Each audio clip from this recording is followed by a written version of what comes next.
Senhor presidente, cumprimentos pelo equilíbrio e serenidade com que tem conduzido os trabalhos.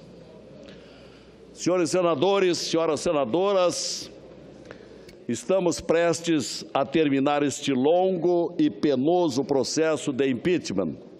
Um processo que preferíamos não ter havido, mas que deixará algumas marcas positivas. A primeira é que mostrou maturidade democrática e funcionamento das instituições, o que deve ser exaltado. Esse processo deixa lições com ênfase no alerta aos governantes e os compromissos que juraram cumprir. E assim se espera que o Brasil saiba sair mais forte desse traumático, histórico, mas também pedagógico episódio.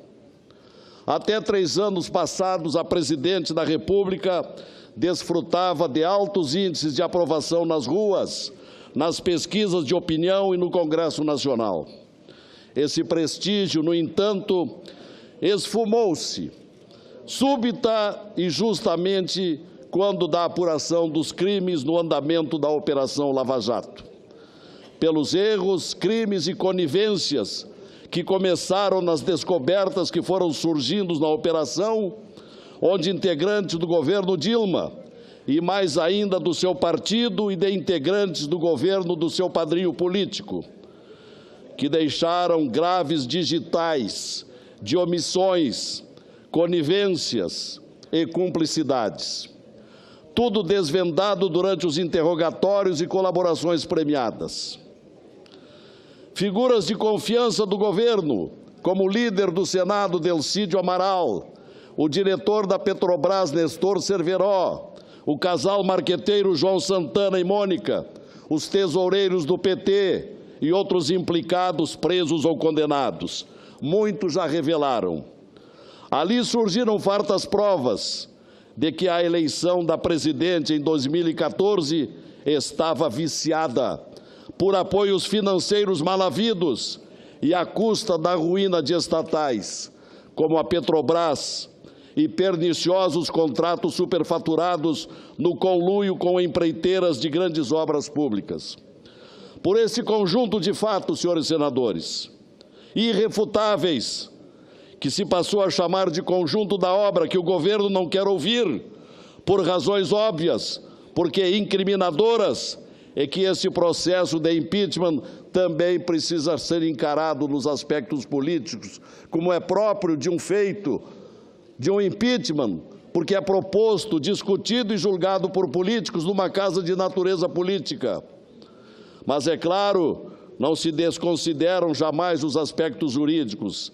E, nesse sentido, convém invocar, ainda em tempo, que a presidente não só infringiu a variada combinações de preceitos legais, como da Constituição Federal, artigo 86, artigo 85, inciso 6º, artigo 10 e 11 da Lei do Impeachment, artigo 36 da Lei da Responsabilidade, todos basilares da peça acusatória, leis das mais modernas no que tange às limitações do Estado, especialmente na área orçamentária, pela qual se garante o equilíbrio das contas, ordenamento jurídico a que estamos submissos sem exceções.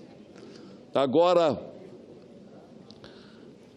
a legislação também envolve este julgamento num outro fundamento que faço questão de trazer aqui. É o artigo 37 da Constituição Federal, um dos artigos mais importantes da nossa Carta Maior, porque desrespeitado pela detentora do Poder Executivo, porque se não o tivesse descumprido, não estaríamos vendo a escalada da crise econômica, ética e política que o Brasil está vivendo, com consequências nefastas, com inflação, devastador desemprego, empresas falidas ou em dificuldades para pagar suas contas, desestruturação de tantas famílias por causa da crise, falta de recursos para obras de infraestrutura, falta de assistência à saúde pública, à educação, ao saneamento e a outras tantas carências nacionais. Diz o artigo 37 da Constituição, A administração pública, direta e indireta, de qualquer dos poderes da União, estados ou municípios, obedecerá aos princípios da legalidade, impessoalidade, moralidade, publicidade e eficiência. No mínimo, senhores senadores, 3 desses sagrados princípios básicos da administração pública foram violados pelo governo da presidente.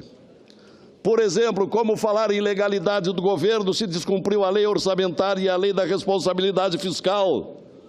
Crimes cabalmente demonstrados no relatório magistral do professor e senador Antônio Anastasia.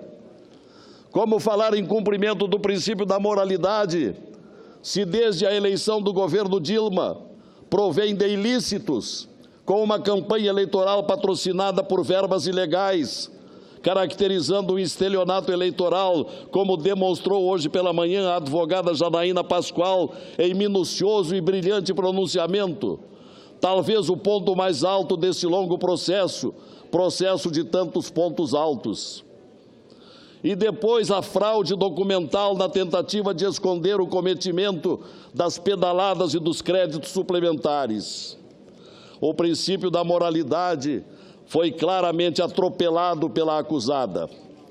E, por fim, como falar em eficiência, se a presidente está entregando ao governo, ao seu sucessor, com uma estratosférica dívida pública, um PIB abaixo de zero, um país de crédito rebaixado pelas agências de classificação de riscos, um país com enorme fuga de talentos para o exterior ante o descrédito em solução próxima, um desemprego que se dissemina tristemente por toda parte, um fechamento de empresas, a gastança desenfreada e irresponsável, os 39 absurdos ministérios, um governo desastrado por qualquer enfoque que se queira examinar, um caos completo que só não enxergam ou não admitem brasileiros pouco informados ou iludidos por demagogias. Portanto, senhores e senhoras senadoras, não julguemos hoje por enganos ou passionalismos. Devemos, isto sim, votar pela racionalidade desta situação, votar por patriotismo, por responsabilidade que temos e pensando na recuperação do Brasil, com tudo que tem para ser próspero, desde que presidido, com transparência, com honestidade, com muito trabalho e também com o cumprimento das leis. Obrigado, senhor presidente.